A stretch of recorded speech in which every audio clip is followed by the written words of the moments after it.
Hello everyone. I hope you all Hola a have... todos, espero que se encuentren sanos y salvos.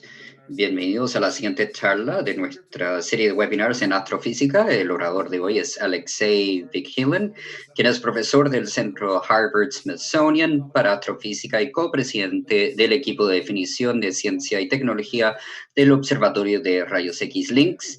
Mi nombre es Tomás Bucia y en conjunto con Evelyn Johnston hemos organizado el webinar de hoy para ustedes. Tal como en los webinars anteriores, tenemos interpretación simultánea dada por el señor Patricio González, quien interpretará simultáneamente al español y al inglés. Pueden escuchar la interpretación al español de la conferencia, a pinchar el botón de interpretación que se encuentra en la parte inferior derecha de la ventana Zoom y seleccionar español. Queremos también reconocer el generoso apoyo del Centro de Astrofísica y Tecnologías Afines, también conocido como CATA, por su sigla en español. Muchas gracias a todos por sus comentarios y sugerencias. Si están viendo la grabación de esta charla en YouTube, por favor dejen sus comentarios abajo. Y si desean apoyar la serie de Golden Webinars, Webinars de Oro, por favor envíenos un correo. Si tiene alguna pregunta en Zoom, escríbala en la ventana de preguntas y respuestas y también puede votar las preguntas y comentarlas. Antes de comenzar, me gustaría presentar al resto del panel el día de hoy. De la Facultad de Astrofísica en PUC tenemos Ezequiel Trister, también los alumnos y postdoctorados Enrique Paillas y Paul Egenthaler, y tenemos el placer de los panelistas invitados, Rohan Gankar, que es reciente titulado de la Universidad de Toledo, y del Observatorio de Géminis, Fabio Vito, quien trabaja en la Escuela Normales Superiores de Pisa, Italia, Maurizio Paolillo, profesor de Física y Astronomía en el Departamento de Física Ettore Pancini, de la Universidad de Nápoles, Federico II. Y por último, tenemos nuestro excelente equipo de gerentes de preguntas y respuestas, Ricardo Acevedo, Daniela Fernández y Carol Rojas. Es nuestro placer presentar a Alexei Vikhilen como el orador de hoy. Él estudió su título de Física Espacial en el Instituto de Física y Tecnología de Moscú, titulándose en 1993. Obtuvo su doctorado de Astronomía del Instituto Ruso de Investigación Espacial en 1995. Se incorporó al Observatorio Astrofísico Smithsonian, SAO, y fue becario y postdoctorado en 1996. Luego pasó a ser astrofísico del Centro de Rayos X Chandra el año 2001 y después tomó lugar como astrofísico superior y subdirector asociado de la División de Astrofísica y Alta Energía SAO 2013. Sus investigaciones se centran en la astrofísica de fenómenos de alta energía, por ejemplo, cosmología de cúmulos de galaxias y el diseño de observatorios de rayos X basados en el espacio. Fue copresidente del equipo de definición de ciencia y tecnología del Observatorio de Rayos X LINX y estudió también el concepto de la misión financiada por NASA, siendo considerado para el Decadal Survey on Astronomy and Astrophysics de NASA. Alexei, adelante. Muchas gracias. Muchas gracias por la invitación. Es un honor hablar de LINX con ustedes. Bien, aquí vamos. Permítanme, por favor, hablar un poco de la perspectiva del trabajo sobre el observatorio. Lo que está sucediendo es lo que pasa cada 10 años en astronomía. El estudio decadal que tiene y involucra un número de paneles de científicos que están trabajando, tratando de entender, tratando de predecir y de alguna forma tener todo el input de un número de científicos importante para predecir cuáles son las prioridades en astrofísica los siguientes 10 años y quizás recomendar ciertos proyectos, sean terrestres o en el espacio. Y NASA y otras agencias científicas pueden tomar de el decadal recomendaciones muy seriamente. Estas indicaciones son importantes y también se implementan. en el espacio. Por supuesto que los proyectos son caros. Por ejemplo, el James Webb va a costar alrededor de 9.000 millones cuando se termine. Por lo tanto, el desarrollar proyectos como esto toma más que ciencia y realmente requiere un trabajo detallado de los requerimientos científicos, diseños, evaluar el estado de tecnologías, también la programación y costo de estos proyectos a futuro. Para hacer todo este trabajo, NASA, el año 2016, creó 4 equipos, el equipo de ciencias y tecnologías para 4 proyectos que ahora están compitiendo por la recomendación top en el estudio decadal continuo. Quizás surjan nuevos observatorios pero básicamente estos 4 proyectos hay competencia top de proyectos y se puede aprender mucho de esto. Se puede aprender básicamente de este concepto en el sitio web greatobservatories.org, que tiene la documentación, vínculos a la documentación generado por cada uno de los 4 misiones, estudios, y les da una idea de qué se puede hacer en ciencia si es que trabajan en panel o en conjunto. Ahora, para nombrar estos 4, tenemos el telescopio óptico, cuya meta básicamente es generar un observatorio de gran tamaño que busca bioseñales y también realizar una gran gama de estudios de astrofísica. HABEX aquí tiene que ver con exoplanetas y astrofísica. Origins, que es un observatorio de infrarrojo lejanos. Su enfoque es lo que se hace con las ondas. Y LINX, que es el de rayos X. Hoy día voy a hablar de LINX.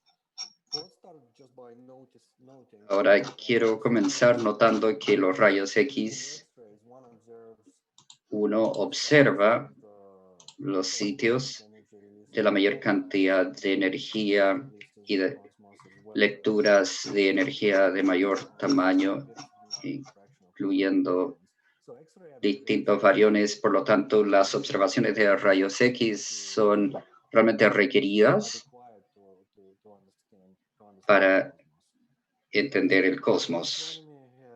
La astronomía por rayos X tiene una historia bastante reciente y bastante lejana.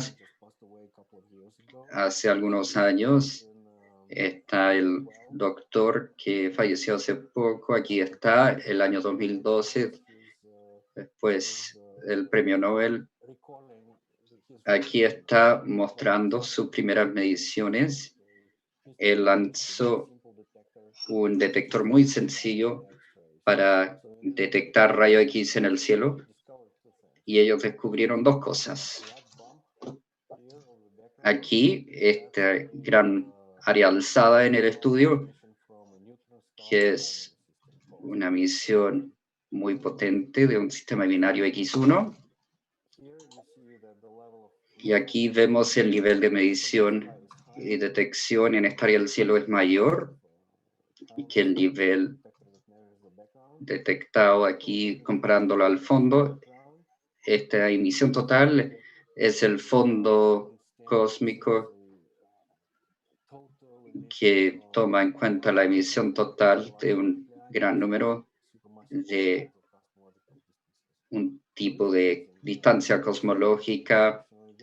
Es increíble. En el primer vuelo vemos estrellas de neutrones y las emisiones de los agujeros negros. Y esto fue en 1962. En 1999 se lanzó el observatorio Chandra de rayos X.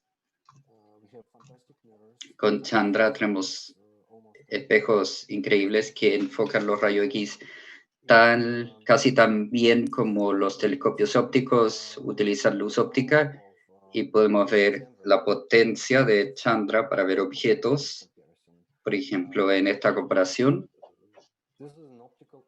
esta es una imagen óptica de Sloan Digital Sky Survey, y aquí tiene las galaxias no tan distantes y un quasar con Z igual a 6, que aquí se puede apreciar en pantalla, con un desplazamiento a rojo al 6, es muy lejanos.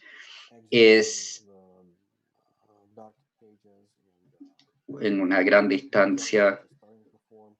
Por ejemplo, aquí hay galaxias que recién se están empezando a formar. Un agujero negro tiene 1.000 millones de masas solares a veces. No se ve tan bien, pero en la imagen de rayos X de Chandra se puede ver como un punto brillante en el cielo.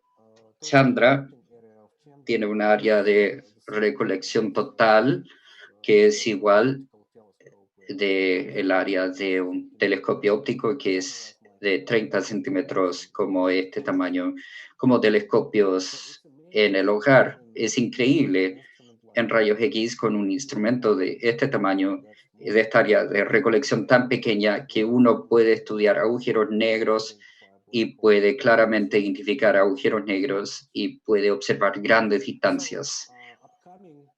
Así que los telescopios e instalaciones venideras, como los siguientes generaciones de 30 metros de telescopios ópticos de gran tamaño, abren ambos una gran oportunidad y también un gran desafío para el futuro de la astronomía.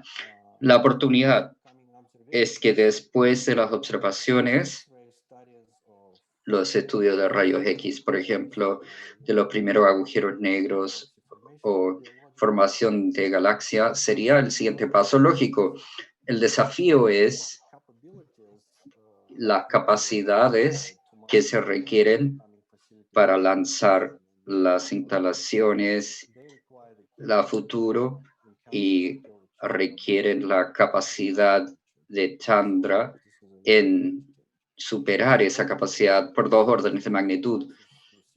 Ahora, hasta hace poco estos avances tecnológicos no eran posibles. Ahora me gustaría mostrarles con esta imagen el desafío tecnológico principal, y eso es cómo se enfocan los rayos X. Los rayos X no se pueden enfocar normalmente como lo hacen con luz óptica, solamente se pueden reflejar de metales pesados si es que la incidencia de fotones viene a un ángulo muy somero. Y lo que se puede ver es el esquema de la óptica de rayos X. En vez de crear un gran espejo como un telescopio óptico, hay que tener sistemas anidados de las corazas o revestimientos. Ahora, si uno ve la entrada de la apertura, van a ver una pequeña fracción porque los espejos están inclinados a 1 o 2 grados con respecto a los fotones. Por lo tanto, hay que empacar muchos de ellos para obtener un área efectiva sustancial.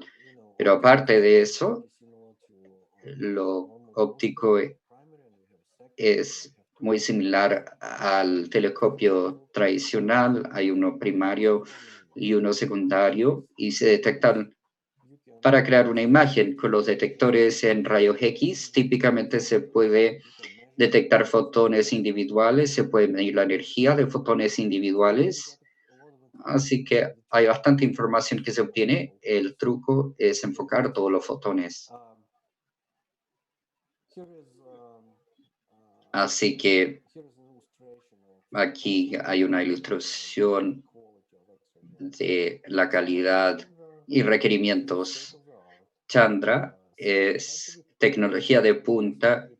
Los espejos de Chandra tenían que ser tan lisos que si se aumenta el espejo de Chandra para ver Chile, un país como Chile, los esto tiene que tener completamente plano, liso, a través del largo, por ejemplo, de tamaño de Chile con leve protuberaciones.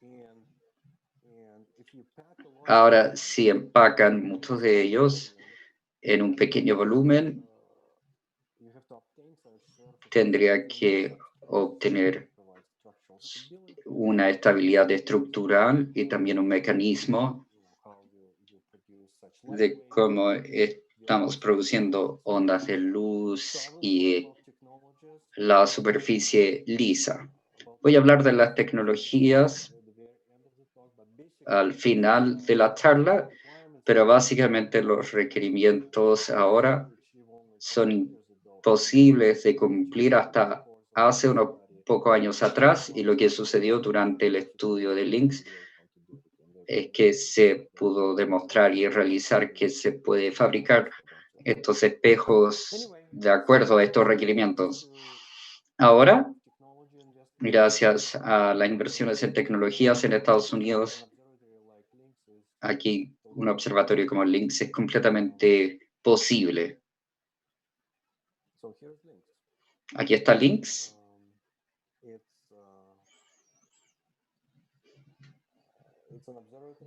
Es un observatorio construido sobre una arquitectura comprobada, que es un gran salto hacia adelante y va a ser especialmente fuerte en las áreas científicas que vamos a llamar los pilares de la ciencia, y estas áreas son utilizados para conducir las áreas de observatorios. Hay una área que llamamos el amanecer de los agujeros negros, los conductores de la evolución galáctica y la evolución estelar.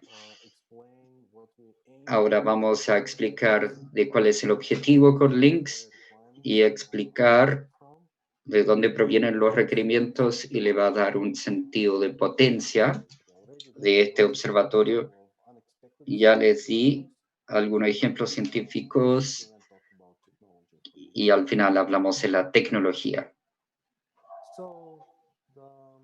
Así que, bien, el amanecer de los agujeros negros.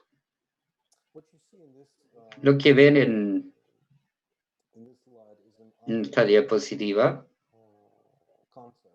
es la rendición artística, una imagen generada por computadores acerca de cómo proyectan los agujeros negros. Hasta recientemente se tenían que utilizar estas imágenes, y ahora tenemos una observación que básicamente muestra una imagen real de esto, y voy a hacer un zoom mostrando la imagen del telescopio Event Horizon, lo que coloca las señales del agujero negro en este contexto. Entonces, en el cielo hay un gran cúmulo de galaxias y hay una gran galaxia al medio, y estamos acercándonos y vemos los gases candentes, flujos de gas. Vemos estructura cada vez más fina de este chorro.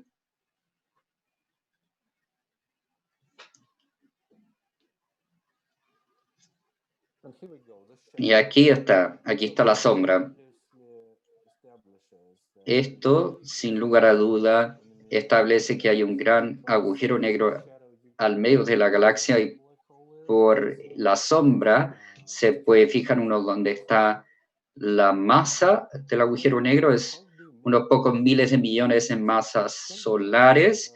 ¿Por qué son tan masivos?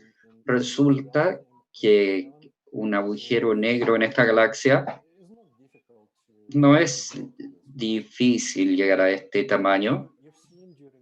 Han visto durante el acercamiento que este agujero negro tira mucha energía hacia afuera, chorros de energía, tiene bastante información acerca de la energía, ondas que da, y se puede calcular cuánta energía está saliendo, y esta energía está siendo generada por el material que cae hacia adentro.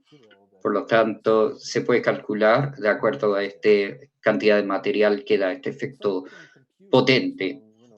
Por lo tanto, podemos calcular cuánto material está entrando por segundo y resulta que si los agujeros negros como este crecen en el tiempo de la evolución del universo, hay suficiente tiempo para que aumenten hasta un par de miles de millones de masas solares. Lo que sorprende es que los agujeros negros con la masa no mucho más pequeño en M87 son descubiertos tempranamente en la evolución del universo. En una diapositiva mostré que hay un agujero negro en desplazamiento al rojo 6 y también hay en 8 que está en tamaño de 1.000 millones de masas solares. Ahora hay un límite. Creemos que hay un límite de qué tan rápido se puede acumular material en un agujero negro.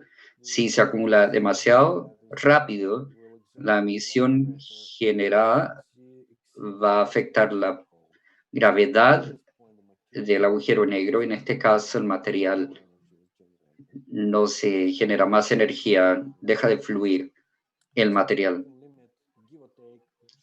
El llegar al límite le debería dar un factor de unos pocos o la tasa máxima en que el agujero negro puede adquirir masa.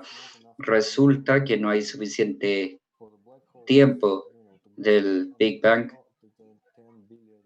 para que los agujeros lleguen a 10.000 millones de masas solares, así que unos cientos de miles de millones de años desde el Big Bang. Así que algo interesante está sucediendo. Puede ser que pueden comenzar como remanentes de explosiones de estrellas masivas, pero después tiene que tener roles especiales de acumulación donde hay ciertos límites que no son aplicables, o bien pueden ser un producto de colapso gravitacional de grandes cúmulos de gas o un colapso de cúmulos de estrellas densos. La masa de ciertos agujeros negros es también cientos de miles de masas solares.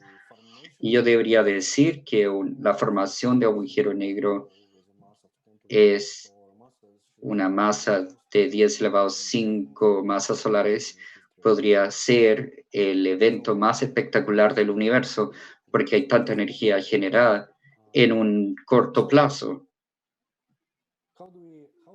Así que, ¿cómo establecemos cuál es el origen, cuál es el mecanismo de alimentación inicial para los agujeros negros? Algunos de los miembros del panel han realizado estudios con Chandra buscando agujeros negros masivos muy tempranamente y sabemos que es difícil, la sensibilidad de Chandra no es suficiente, así que lo que se requiere es un observatorio que da la sensibilidad de poder detectar agujeros negros con este rango justo en el momento que se espera donde se formen. Y esto es básicamente uno de nuestros requerimientos de observación que se diseñe para ver agujeros negros, masas de 10.000 masas solares en un desplazamiento al rojo de 10.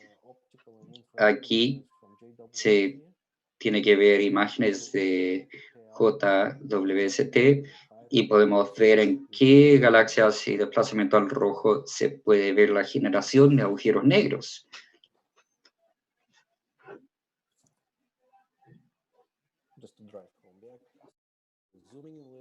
Ahora haciendo zoom un poco en la imagen links, en este pequeño tamaño vemos bastantes fuentes, algunas proveniendo de núcleos galácticos activos, de desplazamiento al rojo bajo y otros de galaxias de alto desplazamiento al rojo poblado con la población de posibilidad de formación de agujero negro. Ahora, esto tiene sensibilidad de links para estudiar las fuentes y al tabular propiedades como emisión de rayos X y ópticas, vamos a poder decir con bastante confianza cuál es el mecanismo de formación de los agujeros negros. Ahora, la sensibilidad que estamos viendo aquí son bastante asombrosas. En esta imagen se espera una exposición de alrededor de 1,5 meses y las fuentes tendrían 10 fotones.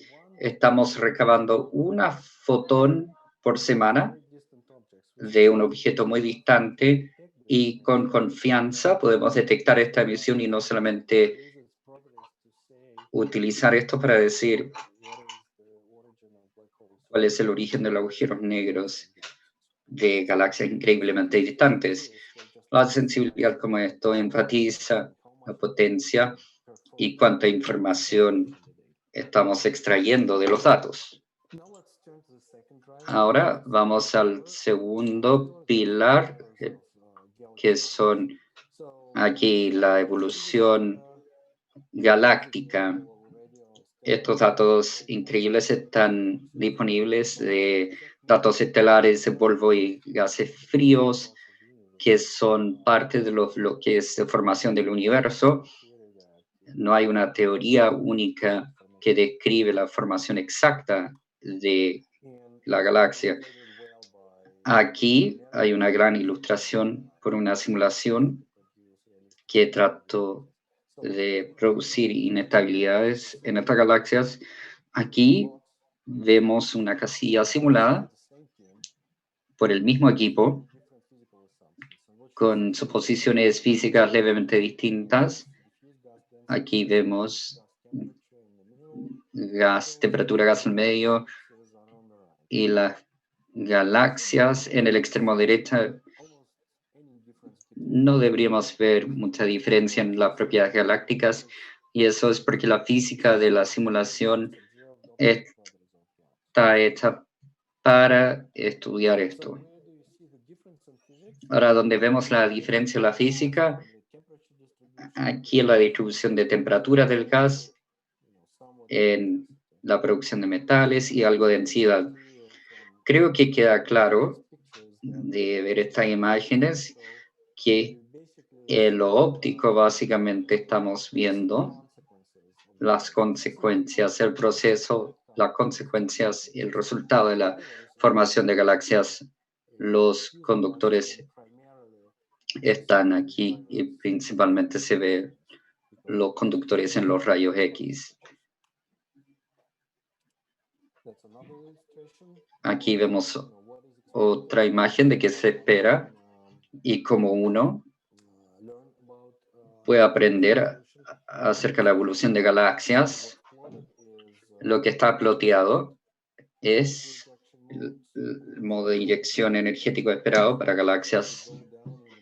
Aquí, al subir en masa, vemos cambios en lo que llamamos la retroalimentación energético. Es la inyección de energía al componente de gas y los mecanismos de esta inyección es distinto para galaxias en distintas partes, que van de la explosión de supernova hasta retroalimentación de agujeros negros centrales. Resultan en distintas propiedades de, por ejemplo, gas cálido y frío, y también distintas propiedades de gas caliente, que es lo que se observa en los rayos X, y gas caliente y frío se observa en el espectro ultravioleta. Aquí hay otra ilustración de qué tan potente son las mediciones de rayos X. Este es un diagrama de fases. Básicamente acumula datos cosmológicos y cada partícula, cada punto de gas tiene una temperatura de densidad y se plotean los puntos en este diagrama y el brillo le muestra cuánto gas básicamente existe en estas condiciones. Es un diagrama de fases y aquí se ve la casilla de simulación y este es el diagrama de fases. Esto es lo que se observa en lo óptico. Observamos estrellas, material muy condensado y después pequeñas cantidades de gas en torno a la red cósmica, la galaxia. Aquí en UV ultravioleta se observa gas cálido en torno a los galácticos, los rayos X, a través de la absorción y la emisión se observa esto. La mayor parte del volumen está llenado por gas candente y este gas candente registra todas las propiedades, registra la producción de los conductores de formación de galaxia.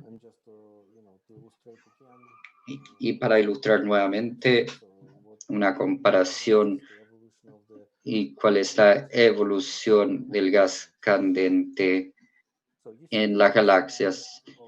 Aquí vemos distintos lados del proceso de formación galáctica. No se puede ver todo en un solo espectro, pero la mayoría de los conductores y física se adquiere en el campo de rayos X.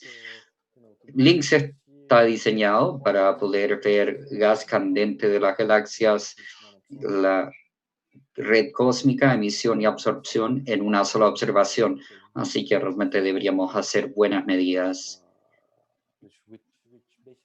que básicamente nos dice cómo las galaxias entran en existir. El siguiente es el lado energético de la evolución estelar. Estamos en la era de astronomía de multimensajes, ondas gravitacionales. En los estudios se han desarrollado en estudios holísticos de acuerdo a ciertas detecciones para entender las galaxias y ciclos de elementos. Se requieren de grandes datos, información estelar. Entonces, estudiar las poblaciones estelares utiliza múltiples ondas y múltiples observaciones de procesos de alta energía que se asocian, por ejemplo, con los destellos estelares y LINX, la posibilidad de estudiar todos esos. Aquí una ilustración, resulta que las imágenes de rayos X va de grandes ondas para encontrar formación temprana de estrellas, básicamente con las estrellas.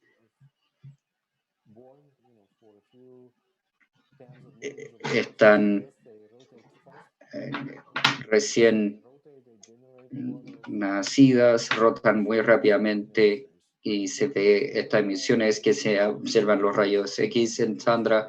Es uno de los mejores muestras y estudios de cúmulos de estrellas jóvenes. El problema con Chandra, el horizonte es sensible para ver esta región de la Vía Láctea. Es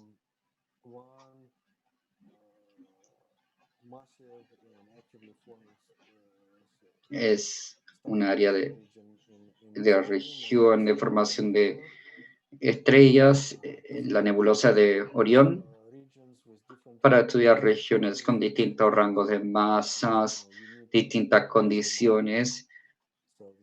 Hay que ir más allá, así que con LINX llegamos a los brazos espirales con una mayor potencia para estudiar la formación estelar y las regiones de formación estelar.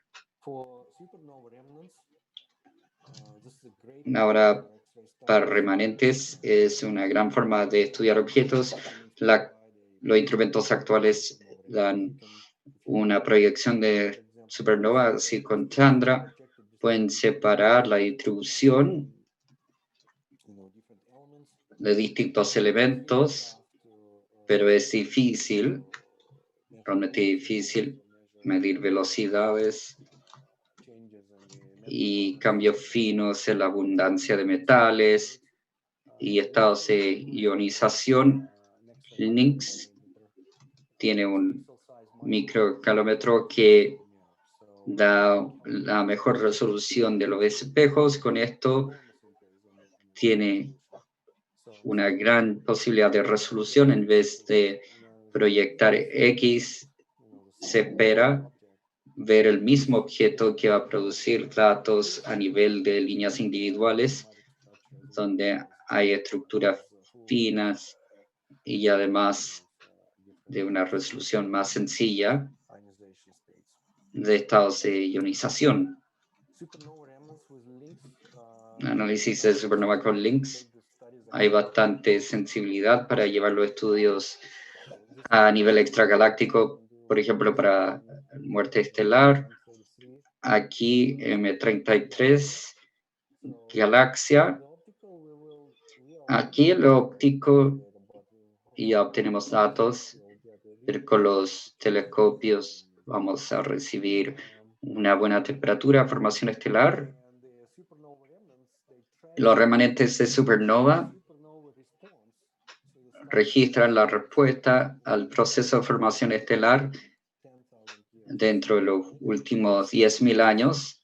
Ahora con Lynx, uno podría determinar tipos de explosiones de supernova, colapsos, explosiones de múltiples formas, de ver el espectro, entre otros.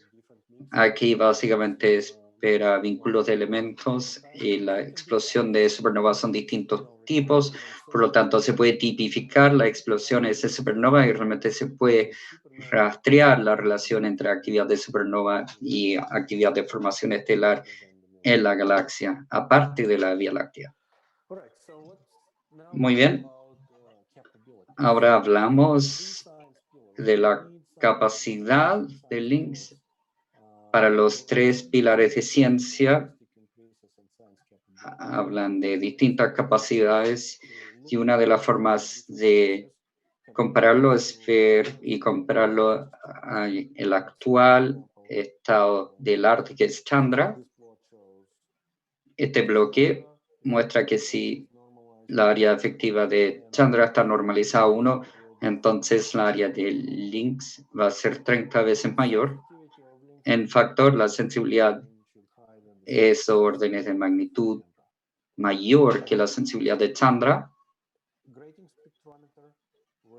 El espectrómetro va a dar 3 veces mayor la área de espectroscopía que Chandra. Chandra no tiene utilizar los CCD para estudiar la energía de fotones, por lo tanto la resolución no es genial. Tiene filtros menores. El microcaliómetro en Lynx da 2,5 órdenes de magnitud mayor en la resolución energética de fotones individuales comparado a Chandra. Esto también se traduce en casi 2 órdenes de magnitud en cubo de datos, es decir, se agregan todos los píxeles, ve que es un factor de 100 veces más de datos de observación recabado utilizando Lynx comparado a Chandra. Así que son grandes mejoras en general, en todos los aspectos. Cuando hay mejoras en 2 órdenes de magnitud, yo diría que es básicamente como abrir una nueva onda de observación.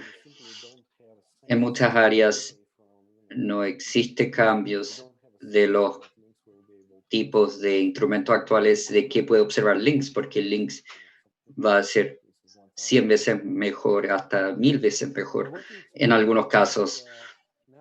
Lo que se espera es que con esta capacidad el impacto de Lynx se va a sentir no solamente en las áreas de tradición, sino que van a poder sentirse durante el campo de astronomía y a través del campo de astronomía, por ejemplo, estrellas, y nunca pensó en utilizar un telescopio de rayos X. Habría que repensar ese enfoque porque quizás hay algo interesante que LINX puede hacer por ustedes. Así que voy a darle ejemplos inesperados y uno es la reionización de Epoch, que es un periodo de tiempo en la evolución del universo, justo antes de la primera generación de galaxias, que se calentó, recalentó en el medio intergaláctico, reionizándolo. Básicamente, durante la época de reionización, se ve la transformación del universo, se ve el inicio de la transformación de gas difuso oscuro a esta fase. Posterior al Big Bang, la generación de la onda cósmica de microondas y la etapa evolucionaria pareció el universo de hoy con galaxias, Vía Láctea, etc. Esta época de reionización se identifica como un gran descubrimiento de áreas potenciales. Hay un número de experimentos que son construidos para tratar de observar esto. Durante este tiempo, la señal primaria es hidrógeno 21 centímetros y aquí se ve el desplazamiento hacia el rojo, que aquí se ven las observaciones primarias. ¿Qué pueden hacer los rayos X? ¿Y cómo pueden ayudar los rayos X? Resulta que la producción de rayos X, utilizando binarios de rayos X, se proyecta a tener un gran impacto en cómo se procedió con el recalentamiento del universo. Los rayos X son mucho más penetrantes que la luz ultravioleta, por lo tanto no se atrapan en torno a galaxias. Se espera que viajen grandes distancias y preceden el medio intergaláctico antes de la ionización. Estas son simulaciones computacionales, predicciones de cómo el universo, la distribución, gas y temperatura se ve en función al desplazamiento al rojo para los dos módulos. Esta es la producción normal de rayos X y la producción extrema, y pueden ver la evolución muy distinta. Lo que nos dice es que se puede obtener el máximo de datos de la reionización, y para eso tiene que saber qué están haciendo los binarios de rayos X en este desplazamiento al rojo. Bien, y es aquí donde entra LINX. Va a tener la sensibilidad de registrar la evolución, rayos X y la producción de galaxias a un desplazamiento al rojo de 10 aproximadamente, y esto es crítico para normalizar los modelos para la población de binarios de rayos X, y aquí se puede utilizar los estudios de LINX para quizás detectar rayos X de quizás desplazamiento al rojo de 15. Esto es grandes escalas, grandes distancias. Y ahora veamos las escalas menores, cómo se puede utilizar rayos X para medir masas estelares. Para mí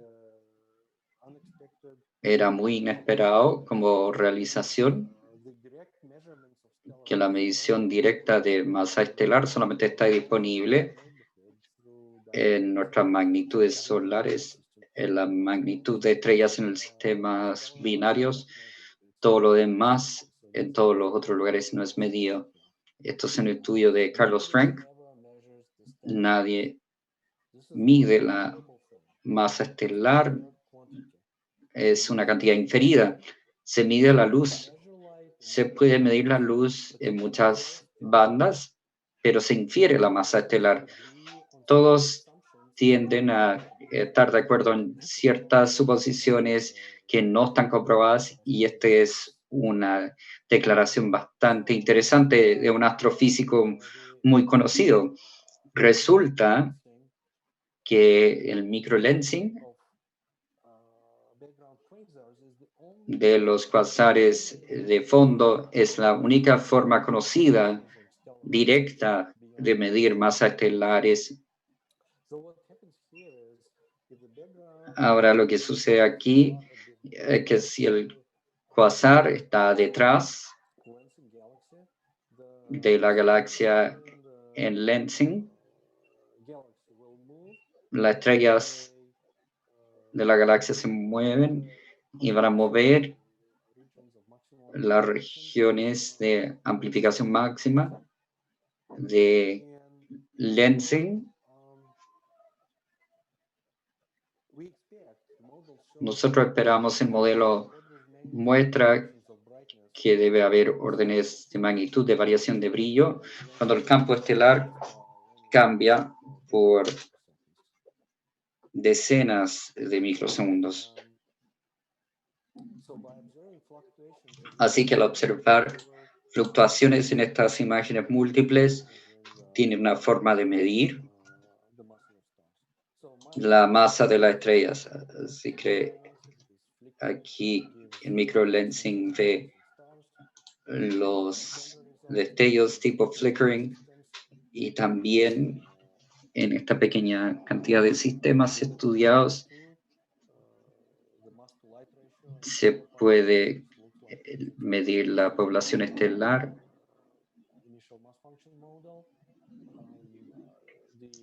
También Chandra está limitado por un límite estadístico de estudiar el flickering de los cuasares de fondo, y también por el número de sistemas que son observables. Así que después de esto, el estudio va a tener un gran aumento en la cantidad de cuasares. Ahora con LINX vamos a poder seguir esas fluctuaciones de microlensing. Proyectamos que las medidas de masa estelar va a tomar mayor exactitud. Ahora, se esperaría que la mejor forma de medir masas estelares directamente es utilizar un telescopio de rayos X, que lo esperaría. Ahora, en los minutos concluyentes de la charla, hablemos del observatorio y la tecnología y sus avances. El observatorio se ve como un telescopio típico de rayos X, pero como Chandra tiene un espejo de rayos X de 2 metros cuadrados de área efectiva. Aquí también tiene el amplio de visión PSF. En el plano focal tenemos 2 detectores, y aquí también 3 aquí, que son imagers de rayos X a alta definición.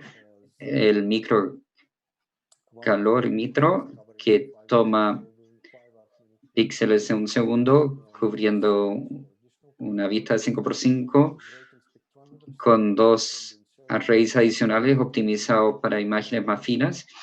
También vemos los detectores de los espejos, que dan una gran resolución y eficiencia para hacer la espectrografía. Aquí vemos que está diseñado para ver 85% del cielo. Sería interesante, por ejemplo, que si hay una onda gravitacional, LINX podría apuntarse rápidamente a estudiarlo. Los consumibles son dados para 20 años de misión, es decir, lo que se requiere para mantenerlo es lo que limita la vida útil. Son al menos 20 años de observaciones, y la eficiencia observacional 85% o mayor, es decir, que puede observar los objetos cósmicos más de 85% de las veces. Hablemos de los espejos. Tiene dos grandes espejos, área efectiva de 2 por 2 es parecido 30, 40 metros de diámetro de un telescopio óptico. ¿Cómo logramos eso? Aquí el equipo en los últimos años perfeccionaron un proceso. Básicamente se construyen los espejos como segmentos delgados de bloques de silicio disponibles. No son caros y se puede utilizar distintas etapas del proceso y conceptualmente no es muy distinto de lo que estaba utilizando Galileo para pulir su propio espejo. Se empuja su sustrato sobre eso. Lo único que es de gran tecnología en el proceso es aquí.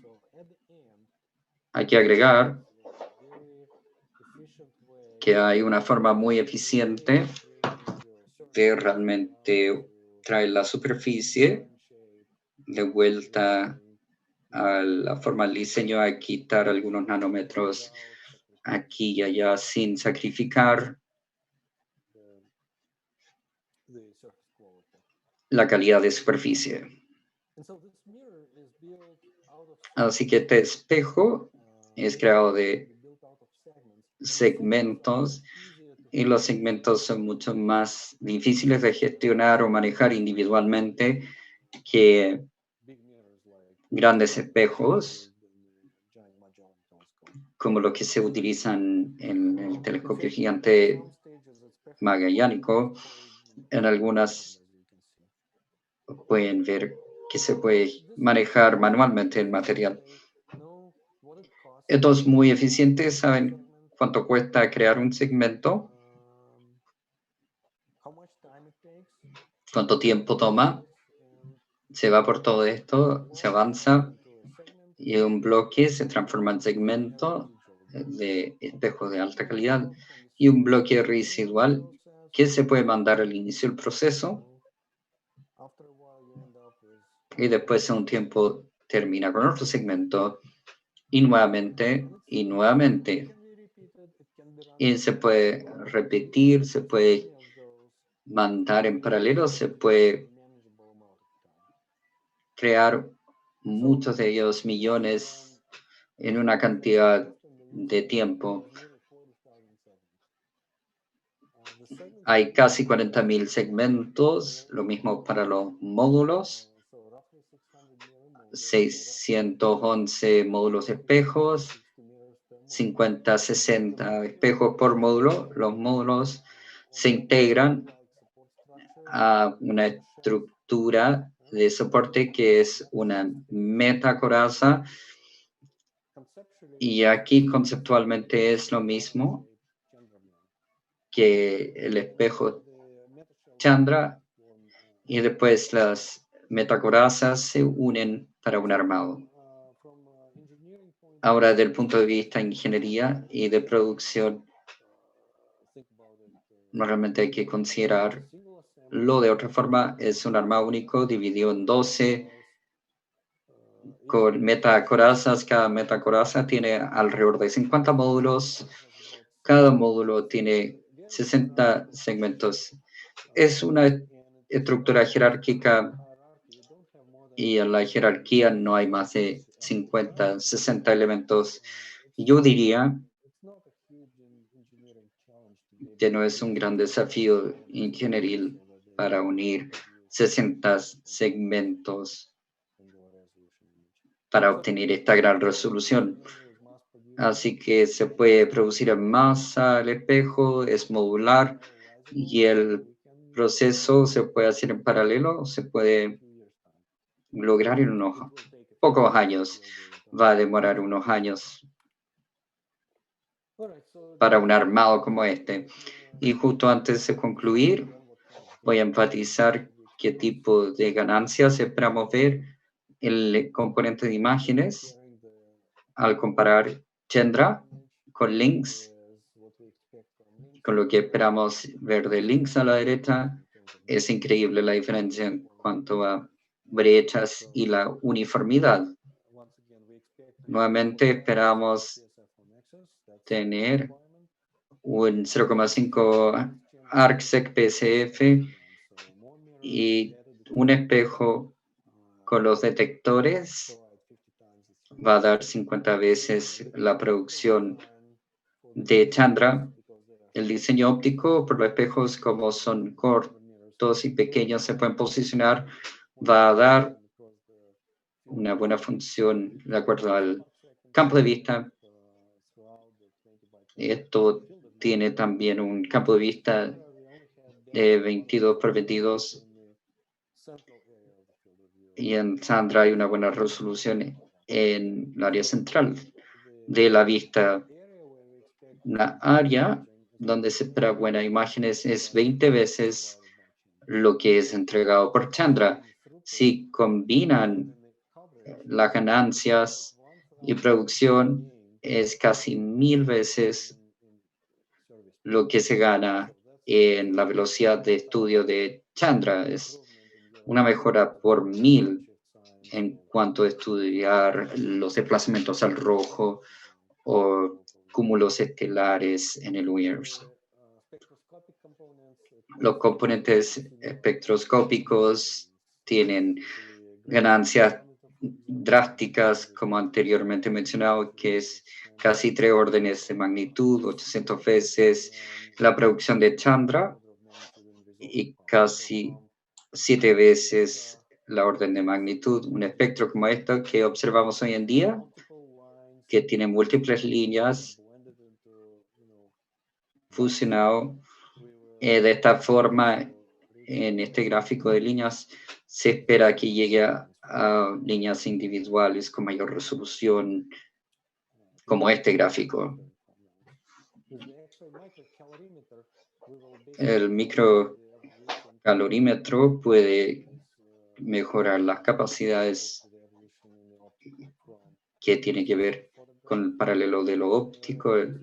Aquí vemos las primeras imágenes de rayos X a las de estado del arte como Hubble y después conjunto de datos de mayor dimensión que se puede obtener como MUSE y VLT. Ahora, aquí vemos el avance comparativo haciendo el paralelo entre espectrografía y telescopía tradicional comparado a la de rayos X.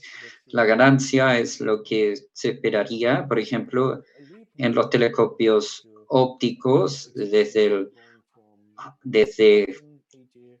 1980 de un telescopio óptico de 1 metro de diámetro, como era MUSE VLT. Esta es la misma proporción de avance entre Chandra. Así que les deseo un éxito total a este proyecto. Va a estar listo de primavera el próximo año. Lynx tiene la posibilidad de lanzarse en 2036 o en la segunda mitad de 2030. Los más jóvenes en el público van a tener la oportunidad de utilizarlo para su propia ciencia y ver cómo es la transmisión del telescopio. Muchas gracias. Ahora preparémonos para las preguntas. Muchas gracias, Alexei. ¿Cuáles son los siguientes pasos que Lynx va a tener? Ahora, típicamente,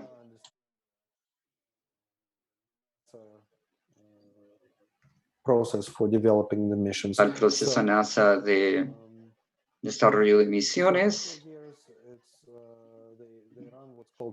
y ellos realizan el P-Phase hay un periodo de tiempo antes de comenzar el proyecto donde se madura la tecnología clave. Tenemos un pequeño número de brechas de tecnología comparado a otros conceptos. Mencioné los espejos. En el área de espejos, lo que creemos que hemos comprobado es que segmentos individuales se pueden crear y los dos segmentos se pueden colocar en una estructura de apoyo en una línea. Lo que no hemos comprobado aún es que uno puede crear un módulo de 50 de esos espejos y mantener calidad. Así que va a tomar algunos años y fondos dedicados. Y eso es lo que queda en estas fases. Y NASA está a cargo de la fase A por un año o dos. Y en la fase A se va a concluir el desarrollo de tecnologías y también se va a producir un constante bastante detallado. Este constante de ingeniería va a ser aceptable. Para obtener la constante correcta, en este punto, uno puede diseñar con una meta específica de costo o entiende cuál va a ser el costo, la capacidad. Típicamente hay una compensación entre las dos. Entonces, en la fase A se espera tener el concepto ingenieril con el costo. En la fase B, que va por otro par de años, ahora están produciendo un diseño muy detallado y plan de fabricación. Así el proyecto recibe el adelante entre las fases y la fase C. Básicamente es la producción. La fase D de producción es armado y pruebas y lanzamiento. La fase E son las operaciones. Así que 5 años de operación, entendiendo que puede operar por un largo tiempo. Muy bien, vamos a Rohan entonces. Hola, sí, muchas gracias por la gran presentación. Tengo una pregunta similar a Juan de Manuela Pompey. Ella pregunta cómo Link se compara con la misión Athena de ESA. Y mi pregunta es que para prevenir el periodo en blanco de 12 años en astronomía hay extremes que son de reemplazo. ¿Cómo estos resultados y misiones tendrían un impacto sobre links? Si es que hay un impacto. Ok. Hablemos de Athena. Athena.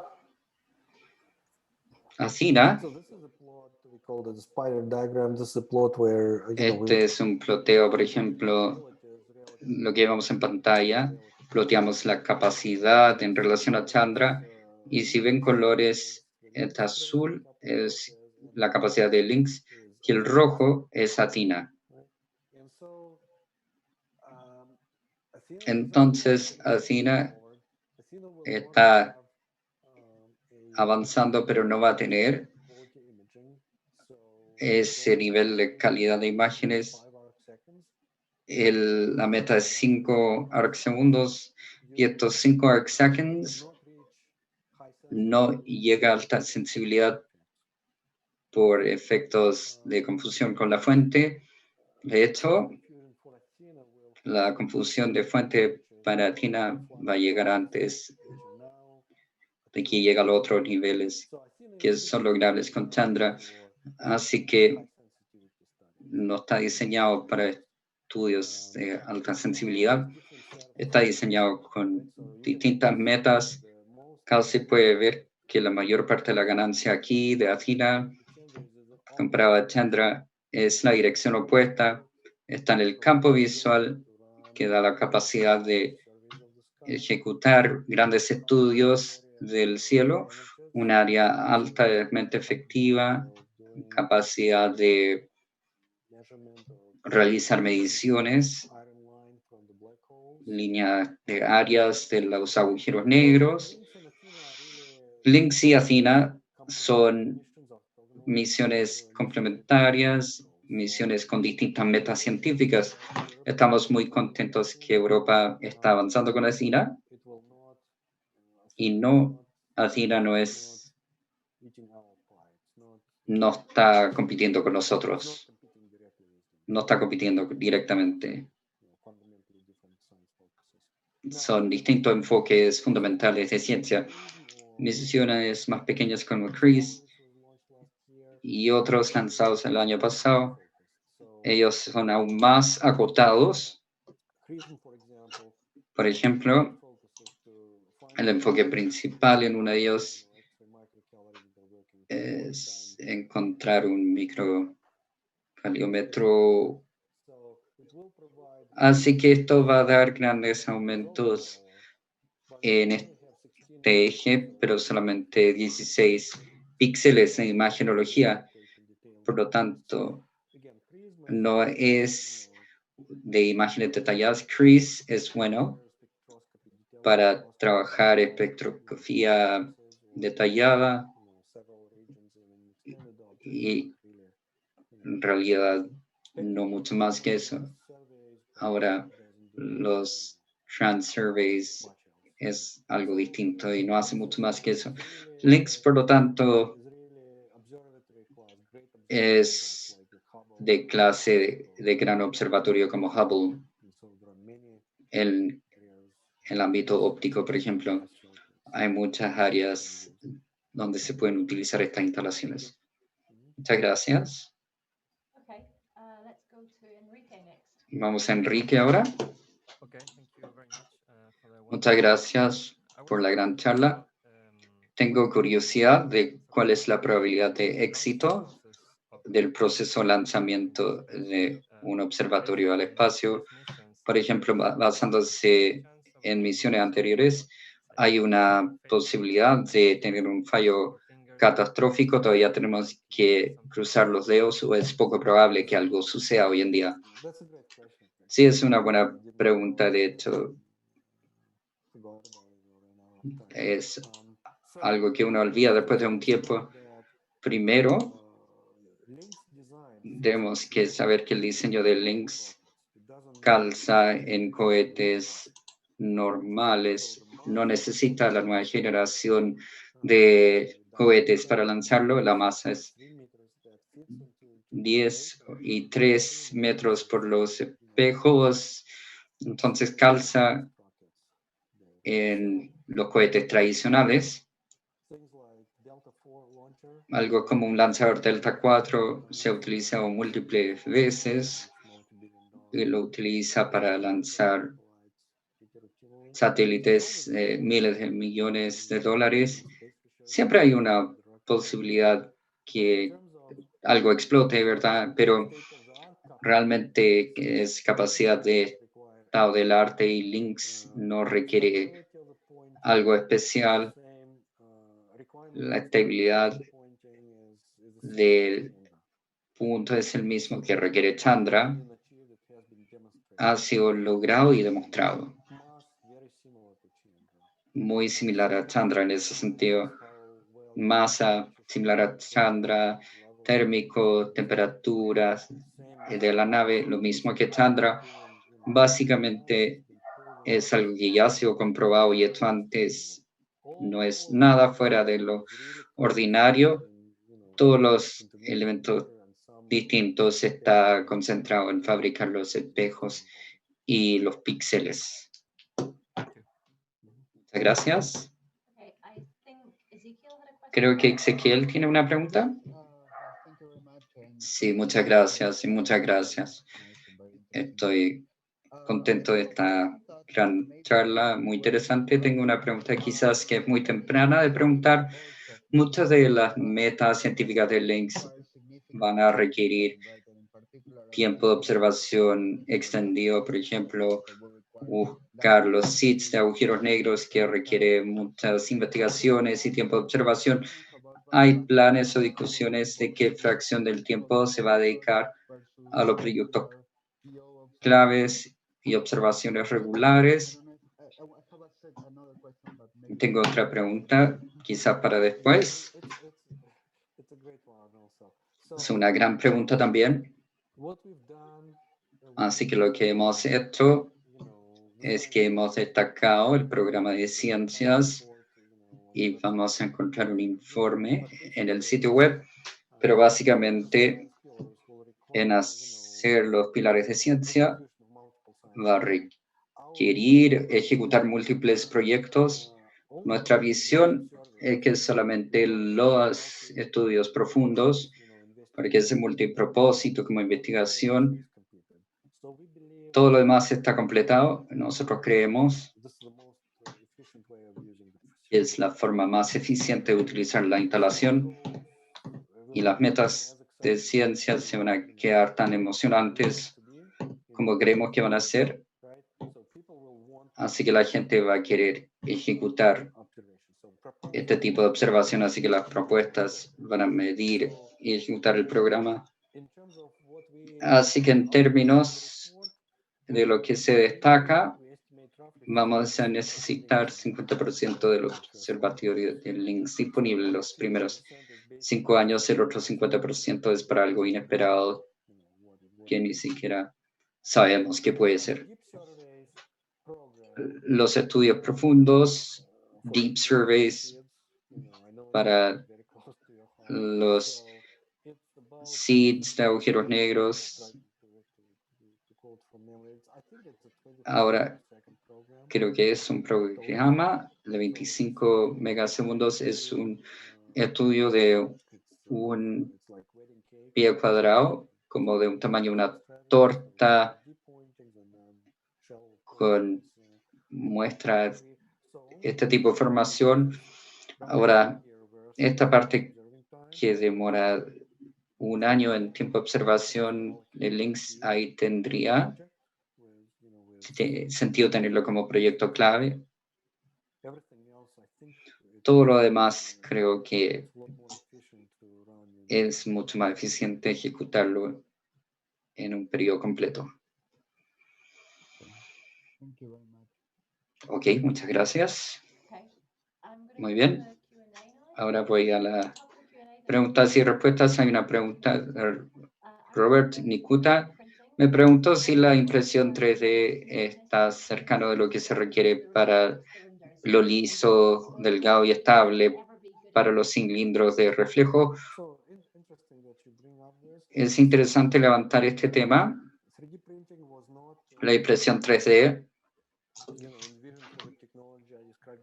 en cuanto a la tecnología que describimos, hay dos tecnologías viables.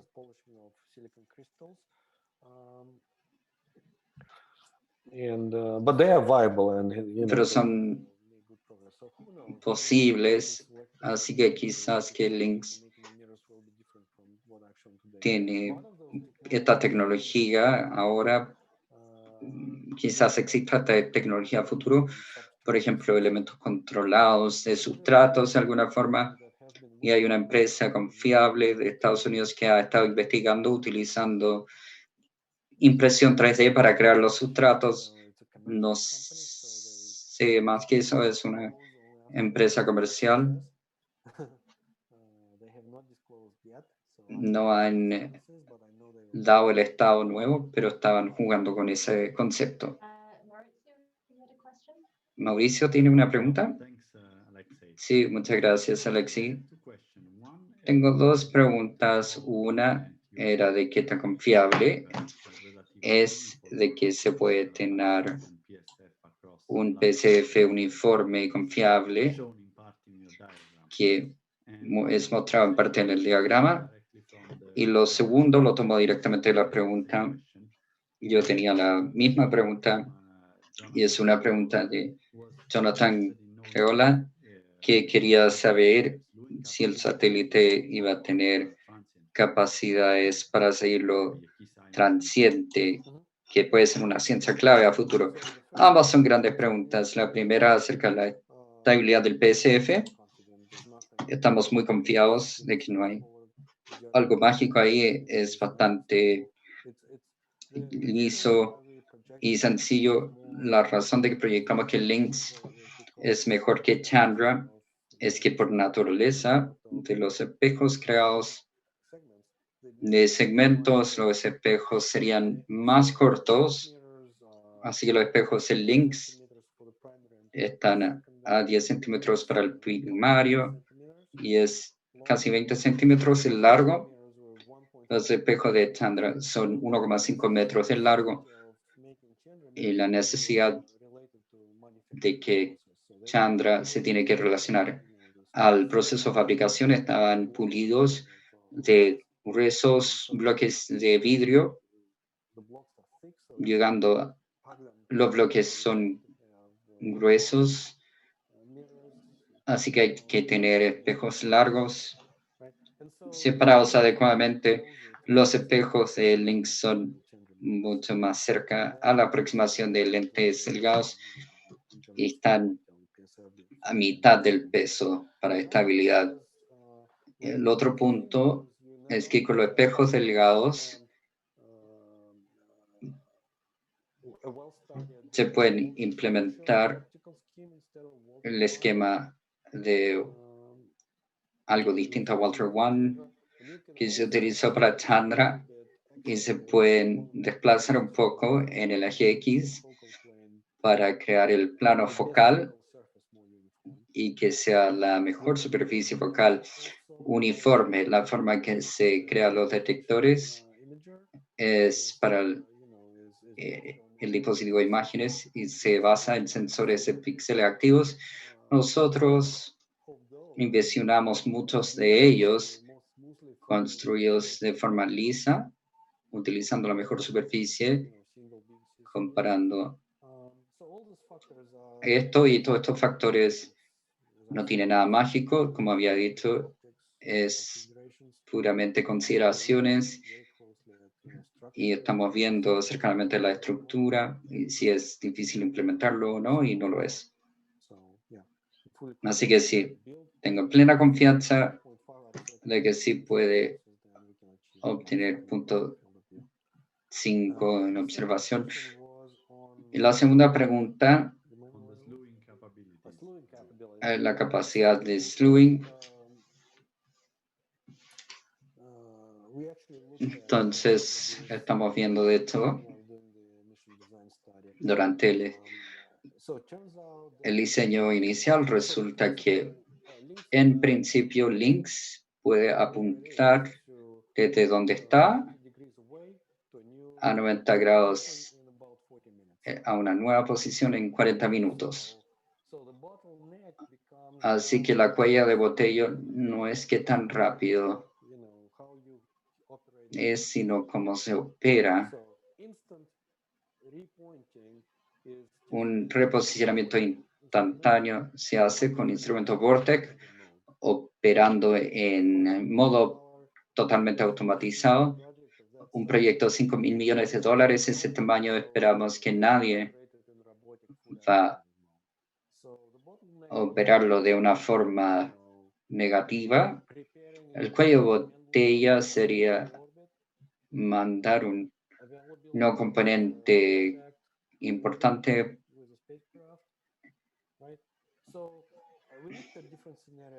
Así que vi los distintos escenarios y resulta que para 15% de los eventos transientes, Lynx puede responder sin demora más allá de 3 horas. En algunos casos, dentro de un par de horas. Y casi garantizado dentro de 8 horas.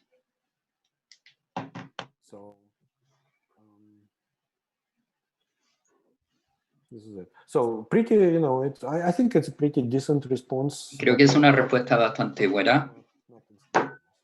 No es instantánea. Antes de preguntar la siguiente pregunta vamos a pedir que deje de compartir. Muy bien. Vamos a las preguntas y respuestas. La primera es Matías Wegner. ¿Cuál es la tasa de datos para links? Y mi pregunta es si va a haber un archivo de datos, si va a estar disponible a futuro. La tasa de datos a bits por día, pero es lo mismo que GWSG. La tasa de datos es lo mismo que GWSG, así que no hay nada mágico. Va a ser otro 20 años de evolución de tecnología, por lo tanto no vemos que sea un desafío. Creemos que el modelo que es pionero en rayos X son modelos relacionados a Hubble y Chandra. Es excelente. Así que quizás un tiempo propietario para hacer las observaciones antes que los datos vayan al público. Quiero darles otro ejemplo. Con links se puede llegar a la sensibilidad del Chandra Deep Field en 15 kilosegundos aproximadamente. 50 kilosegundos es una observación típica. Casi en cualquier lugar que uno ve va a ver el objeto, pero el resto del campo a la vista puede utilizarse en un conjunto de datos con las observaciones Chandra. Sería un avance tremendo. Muy bien, genial. Tengo una última pregunta.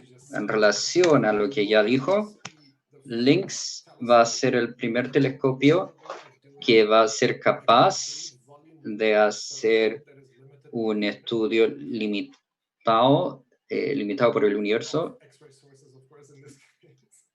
de fuentes de rayos X, sí, para distintos tipos, ¿verdad?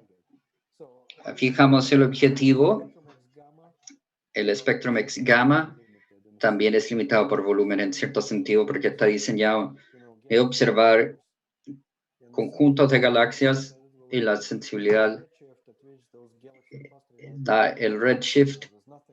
De acuerdo a eso, no hay nada más allá del redshift en términos de observar estos agujeros negros que cae en una masa intermedia. Entonces sí, LINX probablemente sea el primero. No hay nada tan cercano en sensibilidad. Aquí se compara LINX.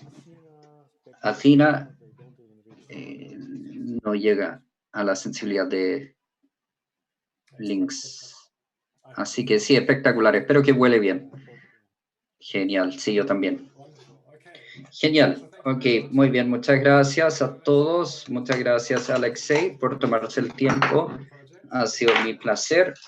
Genial, muchas gracias. Grandes preguntas, geniales las preguntas. Espero que haya respondido todo.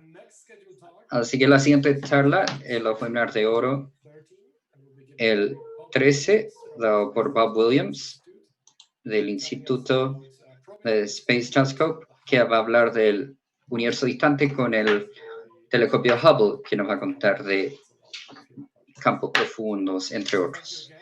Así que muchas gracias a todos, muchas gracias a Alexei, muchas gracias panel, que se queden sanos y salvos y que tengan un buen fin de semana. Hasta el próximo webinar. Hasta pronto. Chao, chao.